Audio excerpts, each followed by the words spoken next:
In May 2026, Drake put 42 different songs on the Billboard Hot 100 in a single week. Nobody in the chart's 68-year history has ever done that. Not the Beatles, not Taylor Swift, nobody. He should be at his peak, but by most accounts, he has fallen off. Let's see how this happened.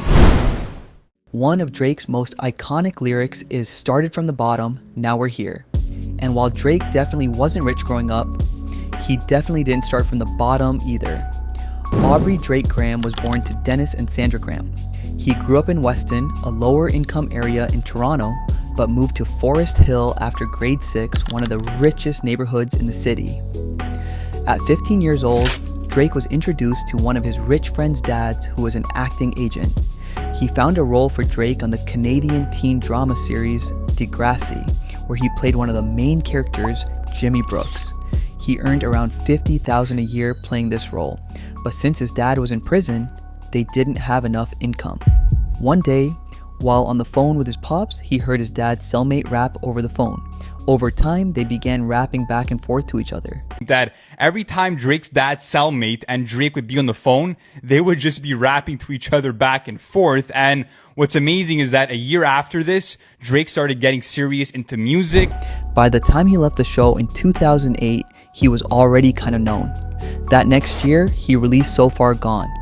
That mixtape led to tons of records wanting him to sign, but he chose Young Money Records primarily because they had Lil Wayne. By the early 2000s, Drake wasn't just successful, he was rewriting what a rap career was supposed to look like.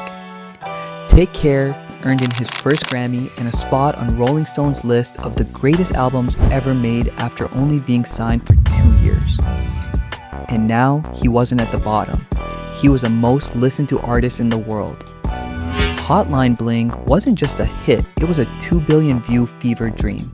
The dancing alone spawned so many meme templates that it got parodied on Saturday Night Live more than once. I know you made fun of my dance moves, yeah. Turn me into memes and gifts. He released massive albums like Views, Thank Me Later, and Nothing Was the Same that topped charts and were recognized as a masterpiece. In 2018, the video for God's Plan gave away its entire budget to strangers on the street in Miami, turning a chart-topping single into a viral goodwill moment that got covered by news outlets that don't normally touch music. Then the chart record started and they compounded on top of all that cultural noise. He's charted more top 10s, top 20s, and top 40 hits than anyone who has ever lived. But this isn't what made Drake so great. Just like any transcendent musical artist, he had something unique. He didn't rap like a traditional MC, and he didn't sing like an R&B artist. He did both constantly in the same verse, and it became the default sound a whole decade of artists would copy.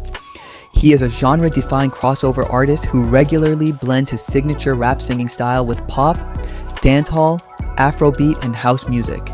He became the artist every new rapper wanted a feature from because a Drake cosign could turn a regional song into a global one overnight. For about a decade, there wasn't a bigger name in music. Not just hip-hop and R&B, but the biggest in the industry.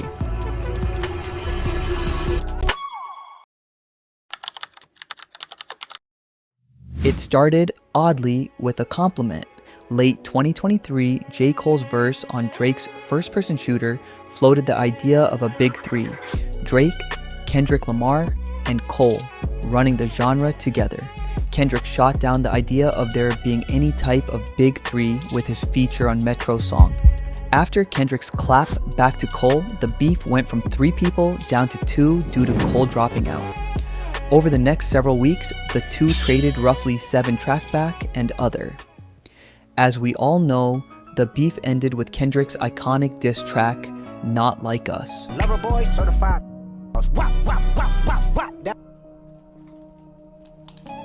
It was a party record, then a diss track, calling Drake and his circle certified P3DOs outright. Certified lover boy certified. Trying to strike a chord and it's probably A minor. And putting his own Toronto neighborhood on the single's cover art.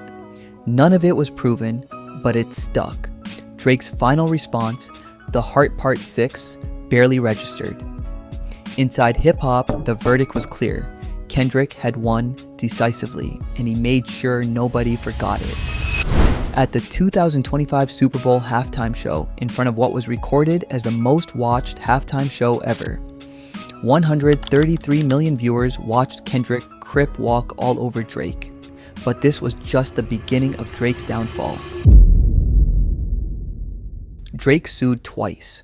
First, in 2024, a filing in Texas alleged UMG, his new label, and Spotify that they had artificially inflated the streaming numbers of Kendrick's songs in the beef.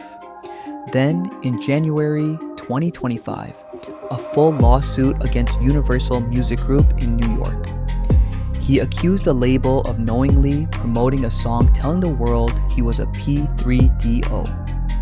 He also stated that the song's false claim of him being a P3DO led to a shooting at his Toronto home that injured a security guard.